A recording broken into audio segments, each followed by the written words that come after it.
Hello, everybody. Good evening, good morning, good afternoon, depending on where you are around the world. I'm in my upstairs office today. I don't think I've come on live from up here since I've been doing the Wednesday night lives. But anyway, that is where I am today. But welcome, welcome, welcome. Do appreciate you for hopping on. And I'm going to give folks just a couple of more minutes to hop on. And while we're waiting, I just want to talk about my lunch and learn tomorrow. Yes, I have a lunch and learn tomorrow. It's going to be on Zoom, 12 o'clock Eastern time. So that's 11 Central Standard Time. And of course, 10 o'clock Mountain Time.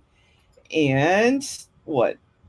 9 o'clock in the morning for those of you on the West Coast. And of course, if you're in the UK, it's probably about 5, 6 o'clock at night, depending on if you're 5 or 6 hours ahead of me.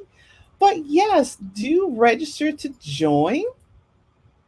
I think you will love it. It's about mental fitness, how to unleash your full potential. It's a lunch and learn, so it's going to be interactive, and I'm going to drop the link here so you can, if you haven't registered yet, you can go ahead and register.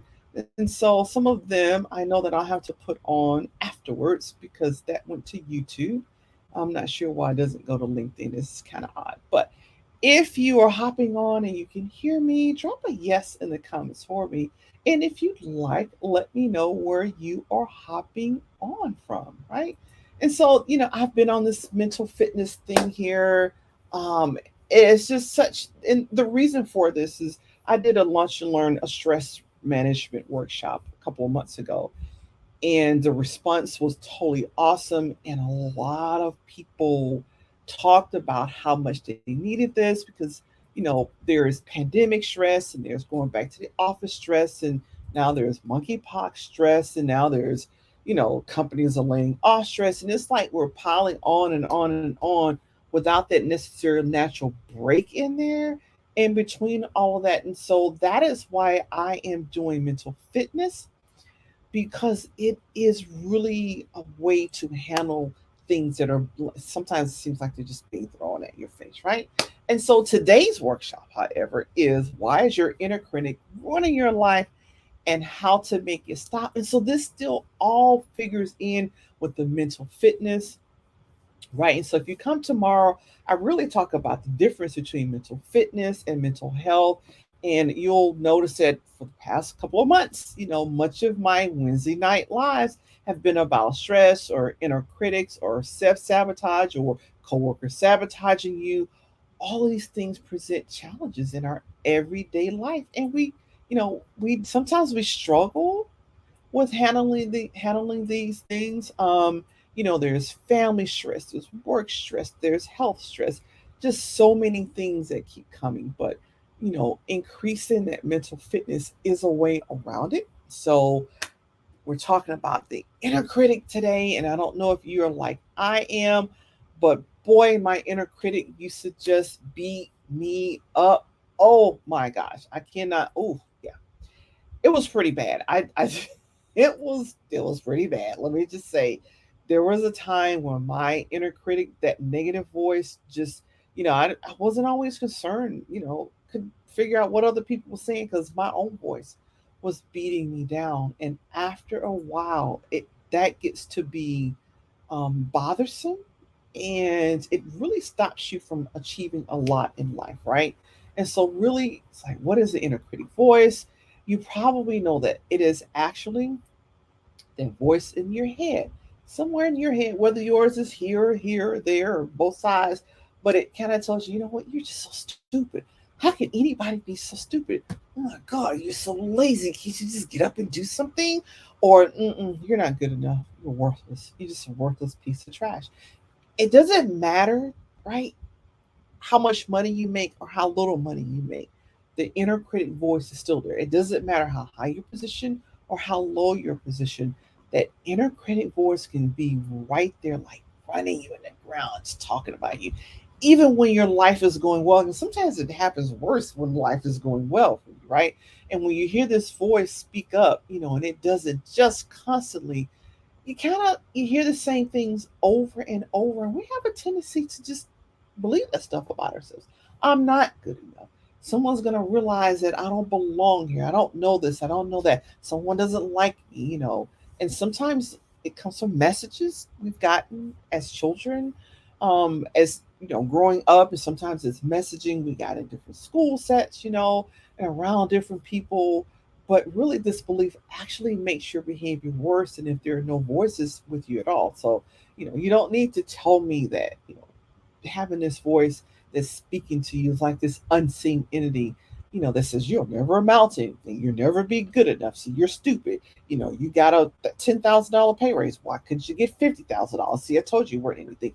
The voice just keeps going and going, and after a while, it will affect your motivation, affects your relationships with family, your relationships with friends, right? And it's just this negative. Sometimes it's this constant negative barrage of thoughts. Now, I will often tell my clients that come in to see me for this, because some people are not, unnecessarily convinced that the voices are that bad. They're not that negative. But I will ask them to write down those thoughts and then call up a friend or hand those to a friend or say those to a friend. If you just even cringe thinking about that, then yeah, you have an inner critic voice, right? And it's important to understand what's going on, because when you understand what's going on, and especially if you're struggling with your inner critic voice and you want to stop that sabotaging, right? It does start by understanding the negative self talk and the behavior that can come along with it. Anybody out there, does this resonate with you, or is it just me who has this inner critic voice thing? Telling me I wasn't good enough. If you got this job, well, you should have got a better one because you could have done better than that. You lost 2 pounds. Why didn't you lose 15? It's just that constant barrage, all right? Once you've identified the patterns in yourself, or sometimes it's people close to us, right? You can start by using those as a stepping stone toward growth to getting where you need to be, right? For example, if I don't get this done by noon, my boss will fire me. This type of thought pattern is something that just stands out, right? It does, and it that's the kind of thing that puts that stress on, puts that pressure on. So it's not the fact that you're just talking so badly to yourself, but it also increases stress. It increases the self sabotage you feel, and also increases procrastination, right? Because of you've got this barrage of negative thoughts over and over and over, then you fear doing anything wrong. So you kind of get that analysis paralysis, and then you procrastinate and you don't get things done, which then starts a whole nother round of negative voice. You see how that goes. It's like being on a hamster wheel, or like Groundhog Day over and over. There's like almost a never ceasing thought sometimes, right? So really, step one, notice your self-talk. Notice what you're saying to yourself. And I'll say it again. If you're not convinced that your thoughts are that bad and that negative, write them down, call up a friend, someone you love, someone you like, and then say it to them. Not someone you dislike, because you may not really you know, find it a big deal to say negative things to them. But find someone you like, and then say those thoughts to them. And again, if you cringe or you would feel like I can't do that, that will hurt their feelings.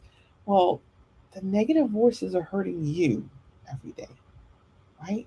And so the first step is really just simply noticing that we all have these voices, they talk to us. We all have this inner voice that we hear, right? But this inner critic is always critical, or most of the time critical, right? And it's one that judges you, it criticizes you. It has to let you know that, oh, you're no good, you're not worth this. You know what? And this one used to be mine. You're just like everybody said you would be. You're nothing. They were right. They said it. They were right. That's what happens, right? And they will convince you that you're unworthy of being loved, unworthy of being happy, unworthy of having a decent job where people are not yelling at you, unworthy to have a job being paid for what you're worth. Those inner critic voices will take all of those things from your life, right? And while in this internal monologue often feels like an external force that's attacking us from within, which it is which is why we call it the inner critic. right? And it seems like that, but it is actually true. The negative self talk comes from inside of us, and we can learn, just like we learn the negative self talk, we can unlearn and make it stop. And so, really, it's about identifying and challenging the thoughts. I like to reference it as you're collecting data. If your inner voice says you do everything wrong, you're so stupid. Well, collect data. Like, everything is wrong, because if everything was wrong, I wouldn't have these great children, or I wouldn't be in a relationship, or I wouldn't be able to do this. I wouldn't, collect data. Whatever it tells you you are, collect data that proves you're not, right? Because these are the things that are keeping you stuck. So collect that data. Really, to do this, take a minute out and observe your current state of mind. Are you thinking about yourself? Are you thinking about others? What are the things on your mind right now? Once you've identified those thoughts, consider how they make you feel. Like that, you're so stupid, you got this wrong. How does that make you feel? And again, would you say that to someone else that you really care for? Or would you not? Right? That's the question. If you wouldn't say that to someone you care for, you care about you. Although sometimes the inner critic voice says you don't, but you actually do. Right? And so look at those thoughts. Thoughts, are they judgmental? Are they irrational? Are they even true? Oftentimes they're not true. You're not stupid and you do everything wrong. There are parts of different pieces and points of your day that you do things right. Yeah, we all do. We all do. Sure we do. And that's what you latch on, because then it's not true, right? That's apparently it's not true. Once you've identified those, the, some of those critical thoughts and beliefs, or even just one, again, write them down on a list and challenge them. Challenge them. And again, oftentimes high achieving folks, we will have like an abundance of negative thoughts, and so it's can obliterate, kind of, wipe away, seemingly wipe away all the good you've done and what you've achieved. But pull that stuff. If you've got a new job, pull from it. If you got great kids, if you got a great spouse, if you have wonderful friends, if you enjoy where you live and you enjoy your job, those are all things that are make what you're saying untrue. You're not stupid. You're not worthless. Nobody likes you. All of those thoughts are actually not true, right? And then, after you've identified, you've written them down, respond with the opposite thinking. You know what? You know, if you're in critic voices or anything like mine, they've been with you for a long time.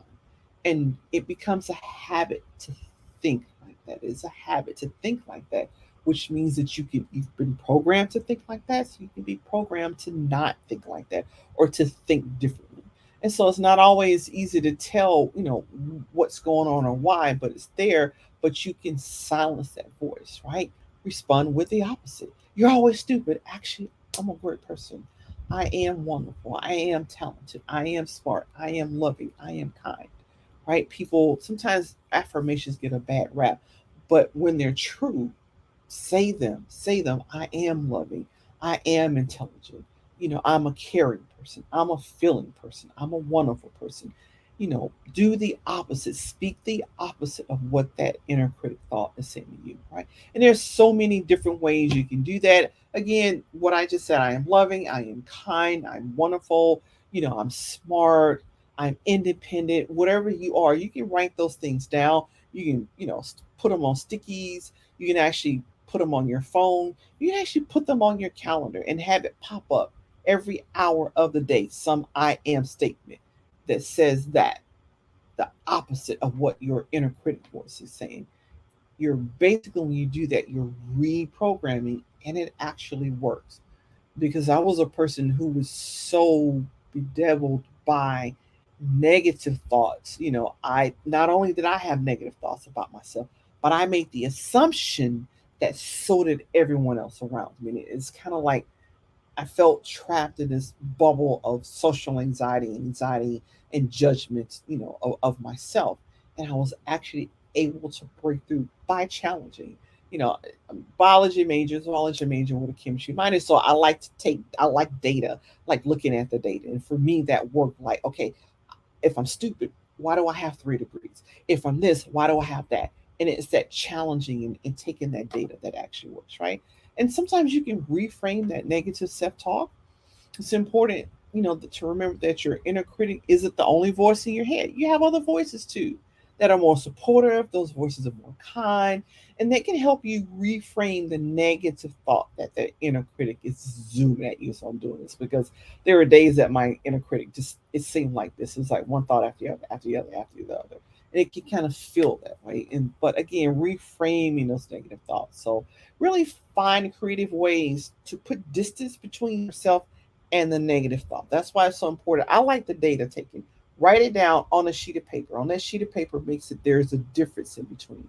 Because if you can get a distance in between the negative thoughts, the inner critic thoughts, you can become an observer, just like an observer of the thoughts. Instead of being in the action, I am stupid, I am this, you become an observer. Why do I think I'm stupid? Why is this? Put that space in between. And it really does help you to start challenging the inner critic voices, right? And also, it's important for you to learn to practice self compassion. And this was a hard one. This was a difficult one for me. It was difficult, right? I beat myself up for so long. It was hard to practice self compassion. In the mental fitness of positive intelligence mental fitness program, Shirzad Shamin talks about getting a picture of yourself, something younger than when you were 13, especially if you can find one where you're younger than 5, looking at that picture, then say to that picture all those ugly, rude, negative thoughts. It's difficult, right? Because we often are compassionate to children. Most of us are. There are some people who are not, but we're not talking about them. But for the most part, the average human being, we're always compassionate to children. So if you can find a picture of yourself younger than 5, even younger than 2, pull that picture up and go, you're so stupid, you're so dumb, you probably not going to do it. So looking at yourself, you can learn to practice self-compassion, right? Self-compassion again is the ability to be kind to yourself when you make mistakes. And it's an important part of mental fitness. It also helps you bounce back from failure. That's right. And so also looking for the evidence, always be on the lookout for evidence to challenge your thoughts, right? You get caught up in what seems like it's a negative cycle of negative thoughts, just that cycle over and over. Always look for evidence to challenge your thoughts. Again, that's just that data part of me, that scientist part of me that's like to pick things loose and find the data to refute it, right? And sometimes when you're at your lowest point, it's kind of difficult to look for things that challenge it, but at least try. That's why it's a great idea to write these things down, because when you're in a low moment, right, pull it up on your phone or pull it up on your computer, or just go look at your mirror and look at all the other things that you've written down in evidence, right? Keep a log. Whatever you do, like I tell people, I don't journal. If you tell me to journal, I'm not going to journal because I don't like to journal. But if you tell me to log things down, I log all day long. That's just that science part of me now. At the end of the day, log journal, they're about the same thing, but it's a mind thing for me. So logging things down works for me. And I often will have clients that will say, I'm not journaling, but if I say log things down, now I can do that. Semantics, it works. I don't know why, but it works, right? Okay. So at the end of the day, I'm talking about if you have a strong inner critic voice, it seems like you just won't let go. Notice your patterns of self talk, identify the patterns. Challenge yourself by looking for evidence to, either support them or disprove them, right? Respond with the opposite thinking. Maybe there's another way to look at this. I'm not all that stupid because I managed to do this. And my boss, trusts me. They people say I'm dependent. People say I'm reliable. I am reliable, right? And then sometimes you can reframe the negative thoughts, right? And then also learn how to practice self compassion. Looking at a picture of yourself younger than 13, as young as you can get a picture. If you can find a baby picture, wonderful. If your picture is 10, great. But look at that picture and then try saying those negative thoughts to that child. You probably won't. You can learn to start, being a human being and having compassion for yourself, right? And so, if this resonated with you and some of these things landed for you, let me know in the chat. Just let me you know, a yes there. Let me know if this landed for you. Again, this is something I struggled with for the first 35 or so years of my life, but you can change, right? You actually can change. And I just want to, thank everybody for hanging in there with me as I talked about the inner critic voice, how it's ruining your life, and really how you can stop it. And I also want to remind you that, yes, tomorrow I have a lunch and learn. It's going to be via Zoom. I've popped you see the link up there. That's a link to register. You do need to register first, right? Once you register, it will send you the link to the Zoom so you can hop on tomorrow. But it's a mental fitness, right? And I love the mental fitness because some people get so caught up about, oh, I have depression. We get caught up with this big label. I have depression. I have bipolar. I'm schizophrenic or whatever that is. Mental fitness doesn't deal with the labels, right? Anyone can build mental fitness. And really, I'm talking about tomorrow how you can build mental fitness and unleash your full potential, right? Potential, right? You can actually do that. It'll be fun. I'll be doing some demonstrations. You'll take away some things you can like literally right there use tomorrow. We'll practice. I'll teach you those. You can walk away with those. So do remember to go ahead and register for that. If you register late, it's okay, but understand you got to register to get the link. It will not be live on my Zoom feed or my YouTube or my in my Facebook group. You'll have to get the link and register. And within a couple of moments of registering, you do get the link to the Zoom. So thanks for hanging in with me. I am so appreciative of that. I'll be back here next Wednesday, same bat time, same bat place. Bye bye.